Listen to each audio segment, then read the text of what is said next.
있는 분하고 한번 인사해 보겠습니다. 잘 오셨습니다.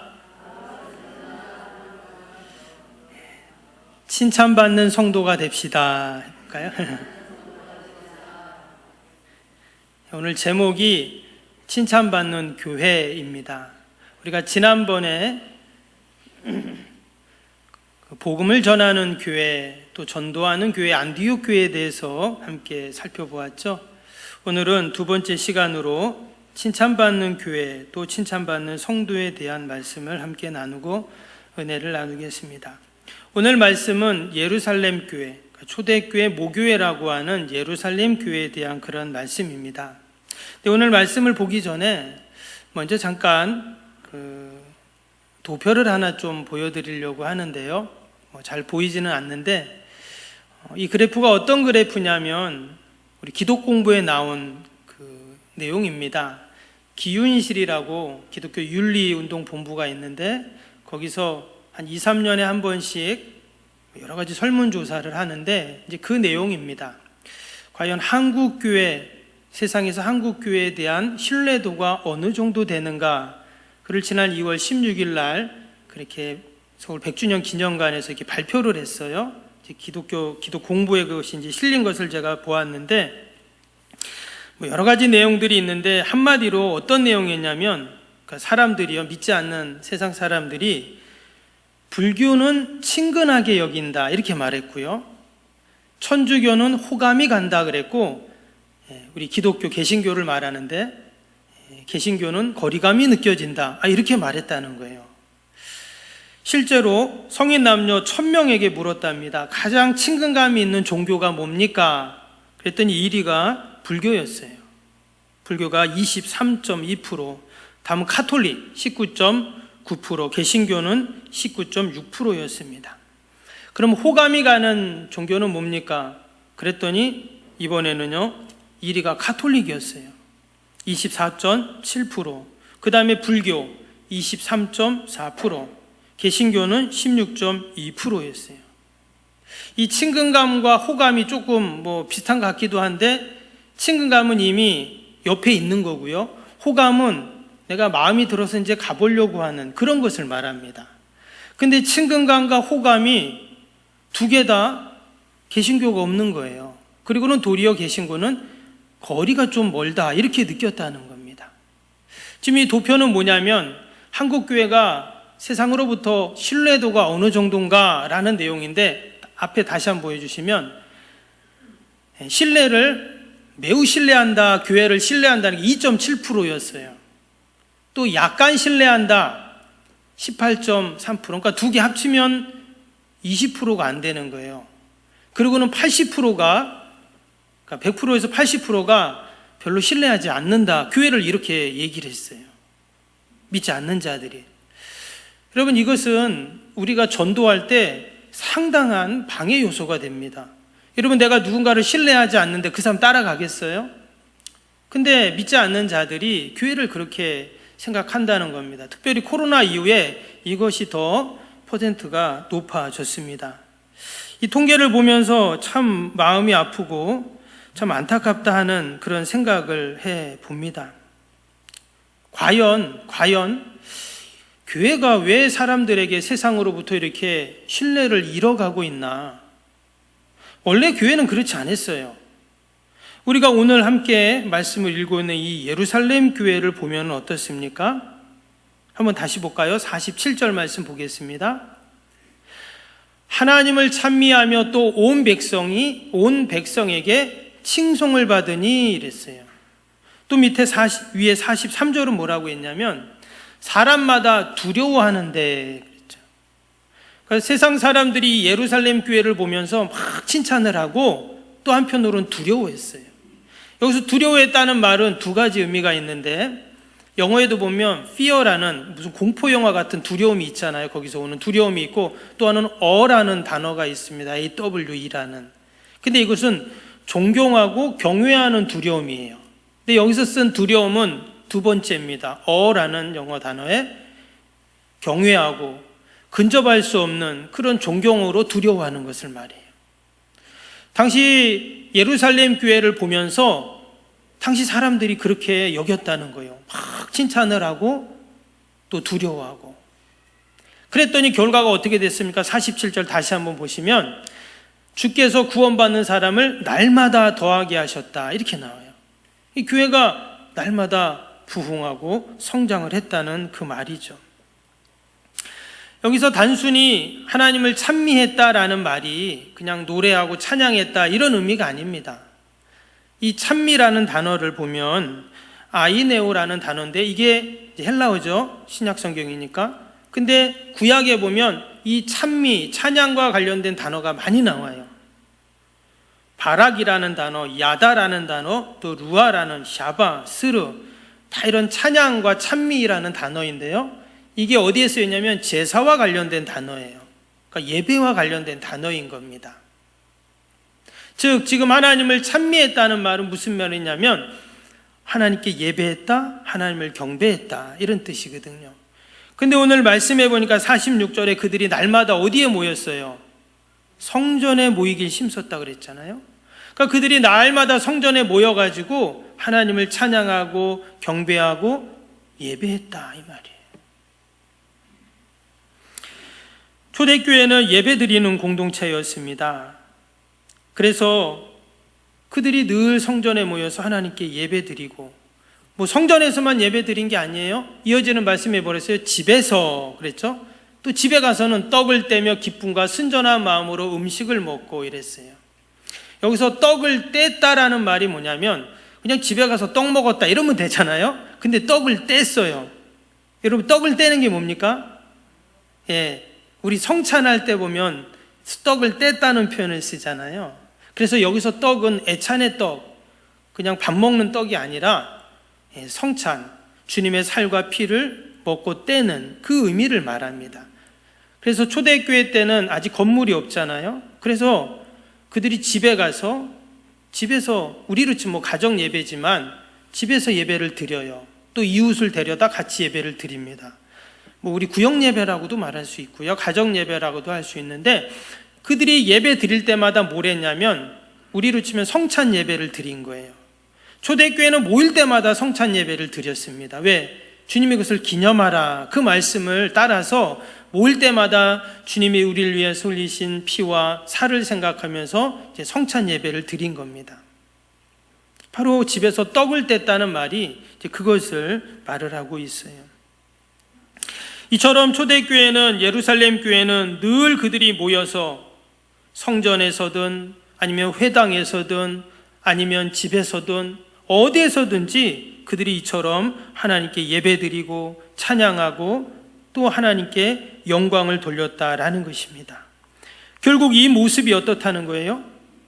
이 모습을 보고 세상 사람들이 칭찬을 하고 또 두려움과 존경의 모습으로 그들을 바라봤다라는 것입니다.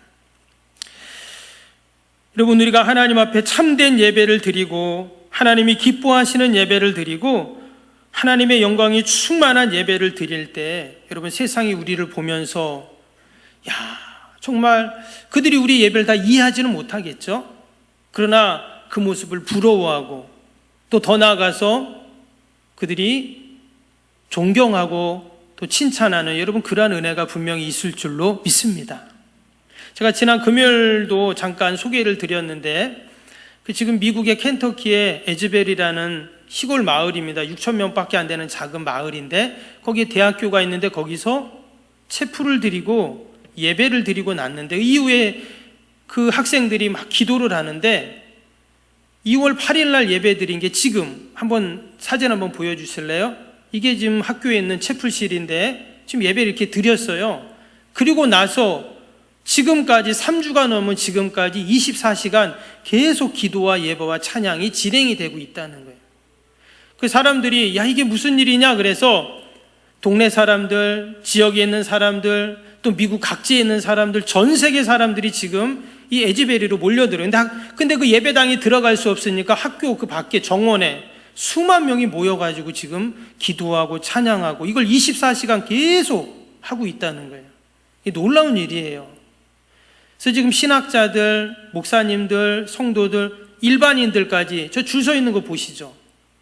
24시간 저 한번 그 부흥의 현장에 경험하고 하고 싶어서 저기 줄을 서고 있다는 거예요. 이것의 이 현상에 대해서 여러 각도로 지금 해석을 하고 있는데, 어떤 목사님이 저길 갔답니다. 근데 지금 이렇게 줄을 쓴 이유가 뭐냐면, 그 지금 예배당 안에는 못 들어가요. 사람이 제한적이 1,500명밖에 못 들어가는 장소라서. 그래서 3명씩 들어가고 3명 나오고 그런다는 거예요. 근데도 사람들이 그걸 기다리고 있는 거예요. 그 부흥의 현장에 한번 경험해 보고 싶어서. 근데 어떤 목사님이 그 안에 들어갔다가 나왔는데 뭐라고 표현을 했냐면, 그 하나님의 영광의 무게가 너무 컸다는 거예요. 저는 그 인터뷰하는 부분을 보면서 하나님의 영광의 무게가 있다는 거예요. 들어가는 순간 거기가 이상한 집단의 모임이 아닙니다. 그냥 자연스럽게 기도하고 찬양하고 그런 상황인데, 발을 내딛는 순간 그 하나님의 영광의 무게가 자기를 꽉 눌러가지고 그냥 자기도 모르게 그냥 막 눈물이 쏟아지면서 그 은혜가 다가오는데 감당할 수가 없었대요. 그리고는 이제 자기가 교회 가서, 동네 가서, 집에 가서 그 은혜를 같이 나누려고 한다는 얘기를 하더라고요. 여러분, 이것이 바로 예루살렘 교회의 모습이었고, 또 하나님이 원하시는 참된 교회의 모습인 줄로 믿습니다. 만약에 저기서 주식 강의를 했다고 해보세요. 아니면 부동산 강의를 했다. 아니면 유명한 축구 경기나 야구 경기를 저 학교에서 했다. 그러면 사람들이 하나보다 이렇게 생각을 할 수 있지만, 여러분 저렇게 주목할까요? 그렇지 않을 겁니다.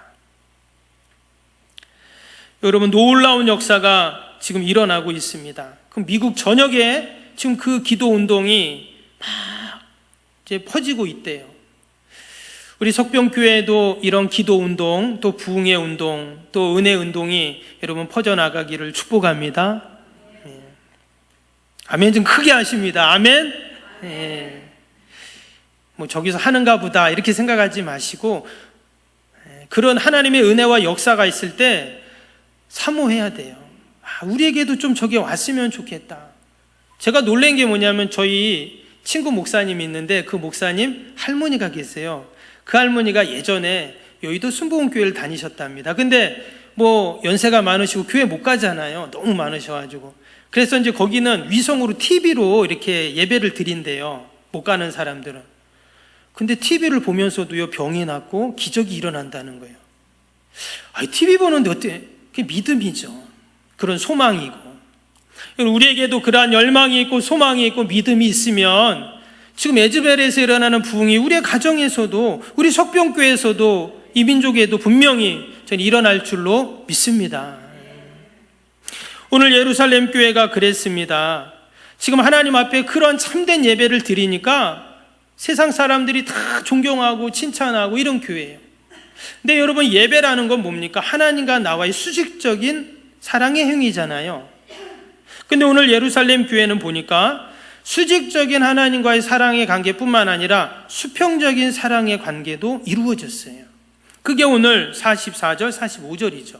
말씀 볼까요? 믿는 사람이 다 함께 있어 모든 물건을 서로 통용하고 또 재산과 소유를 팔아 각 사람의 필요를 따라 나눠주며.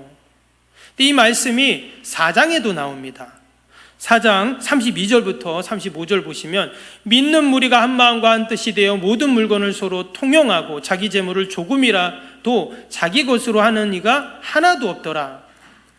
사도들이 큰 권능으로 주 예수의 부활을 증언하니 무리가 큰 은혜를 받아 그 중에 가난한 사람이 없으니 이는 밭과 집에 있는 자가 팔아 그 판 것의 값을 가져다가 사도들의 발 앞에 두매 그들이 각 사람의 필요를 따라 나누어 줌이라. 지금 이 모습이요, 예배와 무관하지 않습니다. 지금 예루살렘 교회가 어떻게 했다고요? 하나님 앞에 참된 예배를 드리고 있잖아요.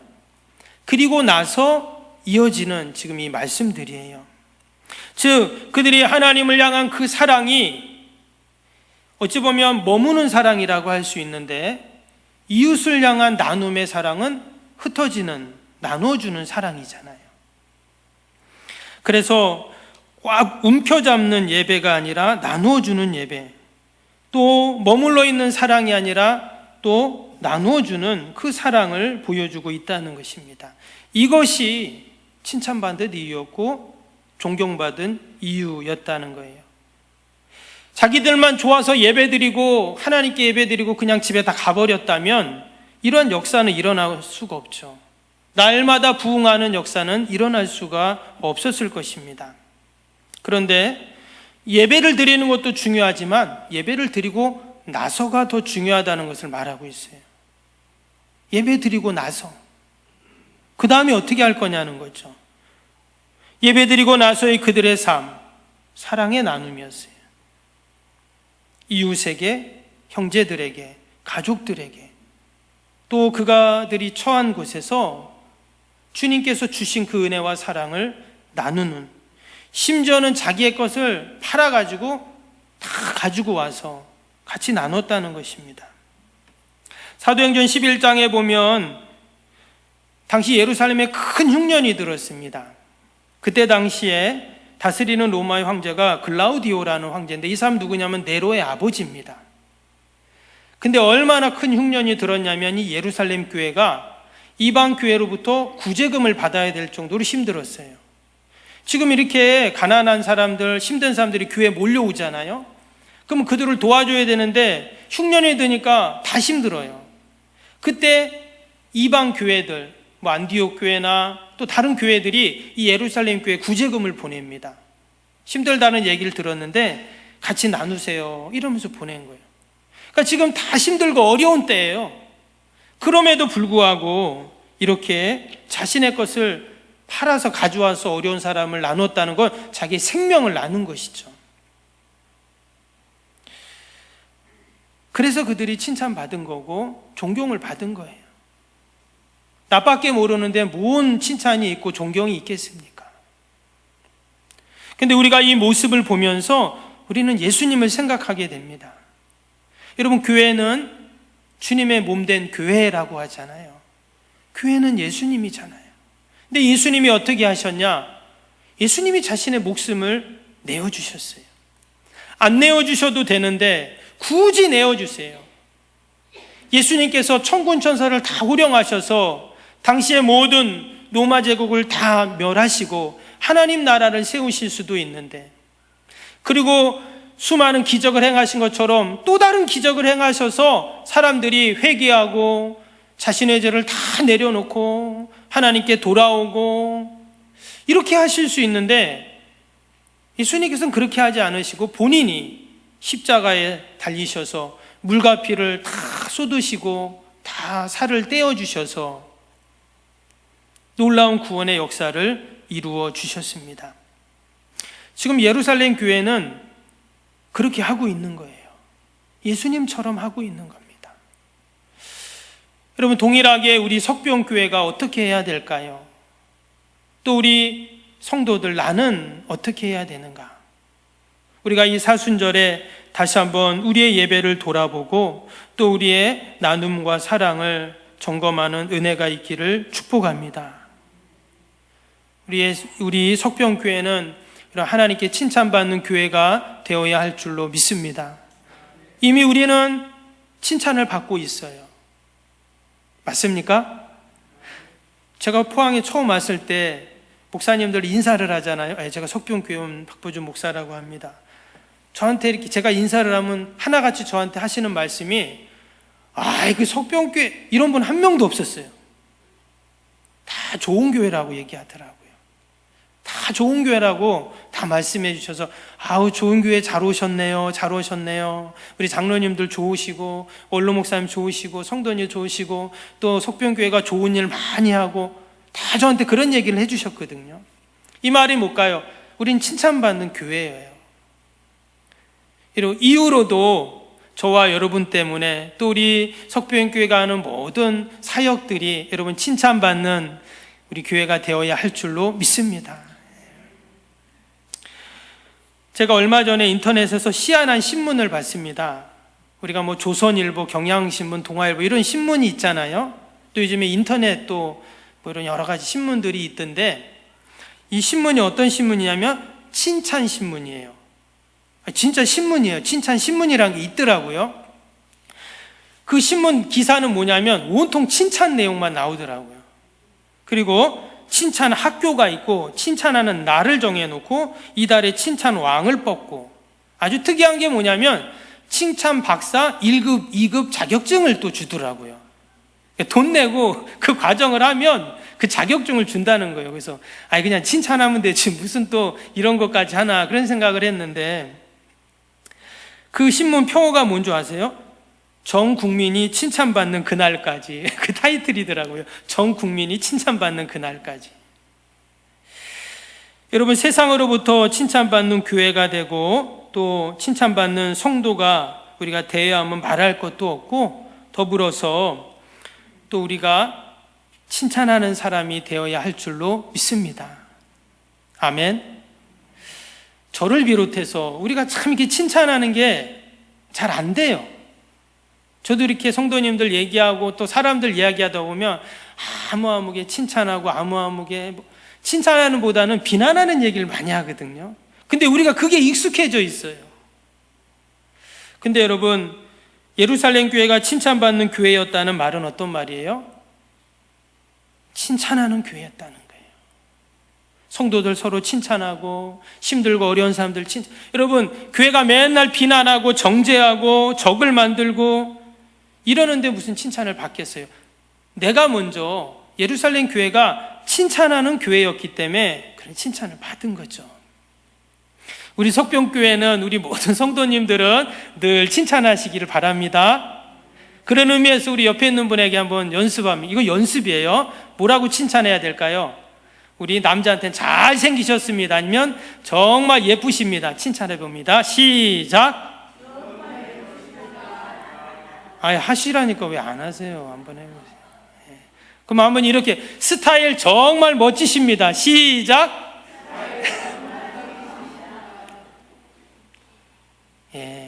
빈말이라도 우리가 연습이 필요한 것 같아요.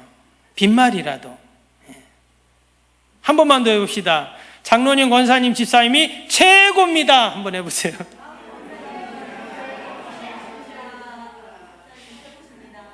혹시 잘 안 되시는 분들, 또는 나 이런 거 하면 닭살 돋는데, 이런 분들은 별로 칭찬 안 하시는 분이에요, 평소에. 그런 분은 어떻게 해요? 더 연습하셔야 돼요. 거울을 보고 나를 보고 하세요. 그러면 나를 보고라도 거울 보고 하세요. 아니면 지나가다가 나무 기둥 보고 하시든지. 왜? 주님이 그걸 원하시니까. 주님이 그런 교회 되고 그런 성도 되기를 원하세요. 왜? 예수님이 그렇게 사셨어요. 그냥 예수님은 십자가에 안 달리셔도 되고 그냥 말로 하셔도 되고 그런 기적과 권능을 가지신 분인데도 불구하고 왜 예수님이 굳이 십자가에 그렇게 무시무시한 고통을 당하시고 죽으시고 왜 친히 그렇게 하셨냐? 우리에게 그것을 보여주기 위해서라는 거죠. 제가 이 말씀을 준비하면서 생각난 찬양이 있습니다. 우리 지난번에도 한번 불렀는데, 미고 사축, 한번 그 찬양 한번 불러볼까요? 미고 사축 찬양. 우리 찬양 가사를 보면서 또 그런 마음을 갖고 우리가 함께 찬양하기를 원합니다. 위로의 말 한마디, 그 찬양입니다.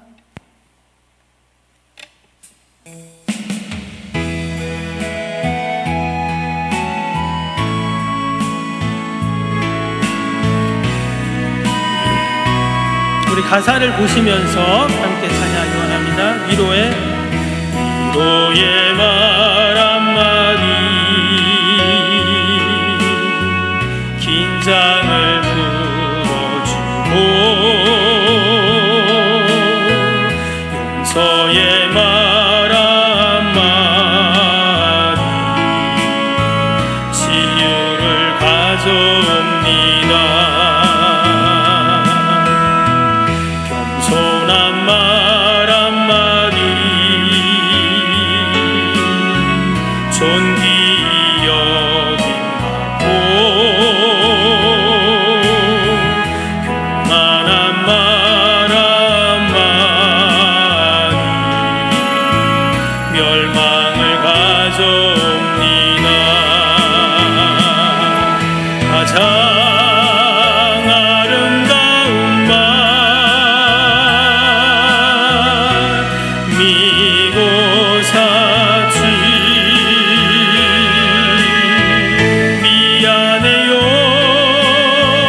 고마워요 정말 사랑해요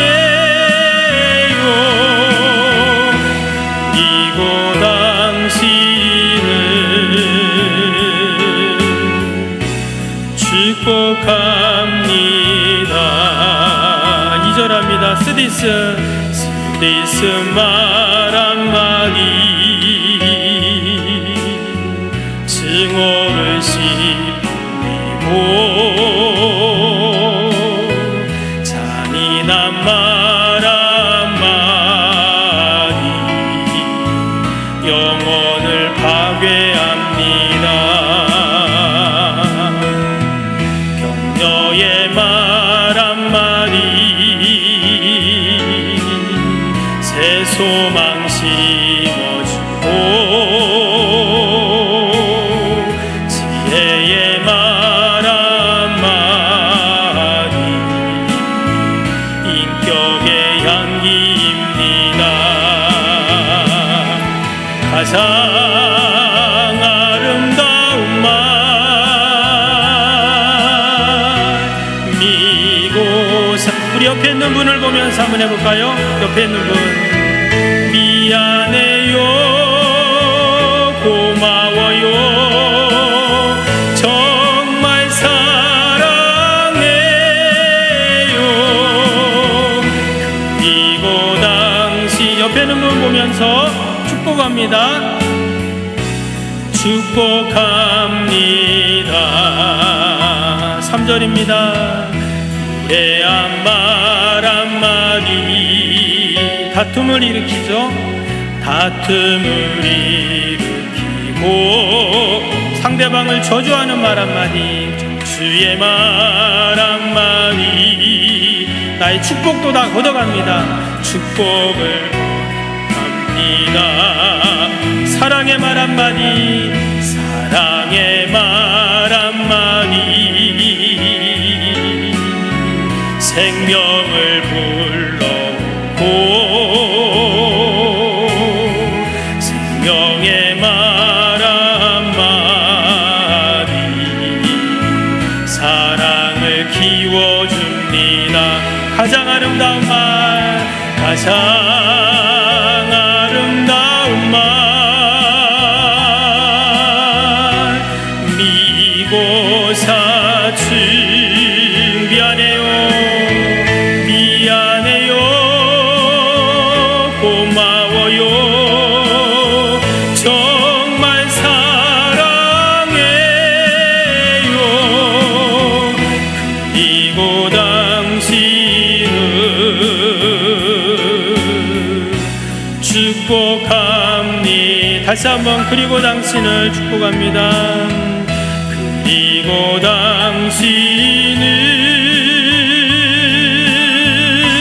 축복합니다.